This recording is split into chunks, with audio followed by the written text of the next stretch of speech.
छोटे से गांव की एक शांत सी बस्ती में एक लड़की रहती थी, रुखसार। नाम जितना प्यारा, मन उतना ही कोमल।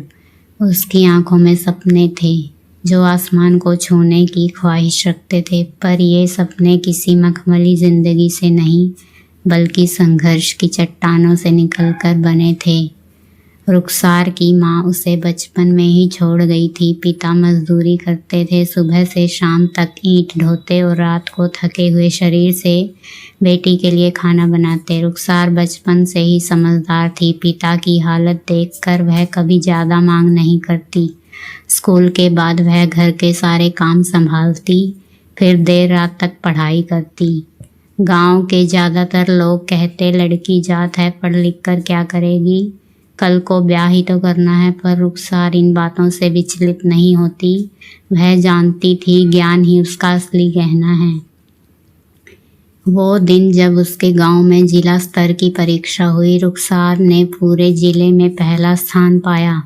अखबार में उसकी तस्वीर छपी और लोग कहने लगे, इस लड़की में कुछ बात है। लेकिन तारीफें जल्दी ही फीकी पड़ गई। जब उसका कॉलेज में दाखिले का समय आया, घर की हालत खराब थी। पिता की तबीयत भी ढल रही थी। उनके पास इतने पैसे नहीं थे कि रुखसार को शहर भेज सके। कुछ दिन तो वह चुप रही, फिर एक रात पिता के पास जाकर बोली, अब्बा मुझे सिलाई आती है, गांव की औरतों के कपड़े सिलूंगी, ट्यूशन पढ़ाऊंगी, बस आप मेरी हिम्मत मत तोड़िए।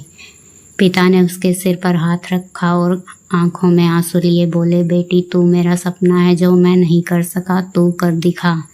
यहीं से रुखसार की असली परीक्षा शुरू हुई। दिन भर वह गांव में कपड़े सिलती, बच्चों को पढ़ाती और रात को शहर जाकर कॉलेज की क्लास अटेंड करती। कई बार उसे बस नहीं मिलती तो 3-4 किलोमीटर तक पैदल चलती। कभी भूखी सो जाती, पर किताबों से उसका रिश्ता टूटने नहीं देती। एक दिन कॉलेज में भाषण प्रतियोगिता थी। रुखसार ने सपनों की उड़ान विषय पर बोलते हुए कहा, जब जिंदगी ठोकर देती है तब इंसान उड़ना सीखता है, और अगर पर कट जाएं तो भी इरादों से उड़ा जा सकता है। पूरा हॉल तो तालियों से गूंज उठा। वही दिन था जब कॉलेज की प्रोफेसर कविता सिन्हा ने उन्हें नोटिस किया। उन्होंने रुखसार को एक एनजीओ से जोड़ दिया, जहां उसे स्कॉलरशिप मिलने लगी। अब उसकी ज़िंदगी थोड़ी आसान हो गई। उसने पढ़ाई में और मेहनत करना शुरू की। ग्रेजुएशन के बाद एमए में गोल्ड मेडल जीता। लेकिन तभी एक दिन अचानक उसके पिता को हार्ट अटैक आ गया। रुखसार अस्पताल की बेंच पर बैठी पिता का हाथ थामे रो रही थी। अब्बा आप नहीं होंगे तो मैं कैसे जीऊँगी, पिता ने कमज़ोर आवाज़ में कहा। तू अब अकेली नहीं है, तेरे हौसले तेरे साथ हैं मेरी बेटी। अब रुखसार नहीं, रोशनी बन गई है और उनकी आंखें बंद हो गई। कुछ समय के लिए रुखसार टूट गई, मगर उसने खुद को फिर से समेटा। अब वह सिर्फ खुद के लिए नहीं, अपने जैसे सैकड़ों लड़कियों के लिए जीना चाहती थी। उसने वही एनजीओ ज्वाइन किया जिसने कभी उसकी मदद की थी। अब वह गांव जा जाकर लड़कियों को पढ़ाती, उन्हें आत्मनिर्भर बनाना सिखाती। उसका सपना था हर रुखसार को उसका आसमान मिले। एक दिन उसके गांव में फिर से समारोह हुआ।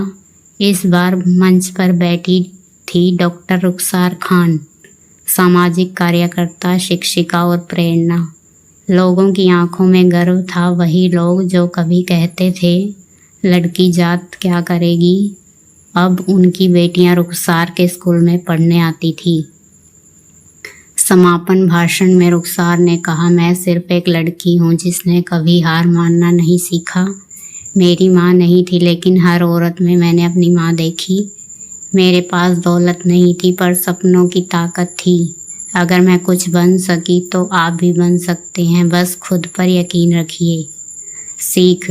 रुखसार की कहानी एक मिसाल है कि हालात चाहे जैसे भी हों, हौसले बुलंद हो तो हर मुश्किल आसान बन जाती है। जो अपने सपनों को सच्चाई में बदलने की ठान ले, उसे कोई रोक नहीं सकता। अगर ये कहानी आपको पसंद आई है तो प्लीज़ लाइक करें, और अगली कहानी आप किस टॉपिक पर चाहते हैं कमेंट करके ज़रूर बताएं। Thank you so much.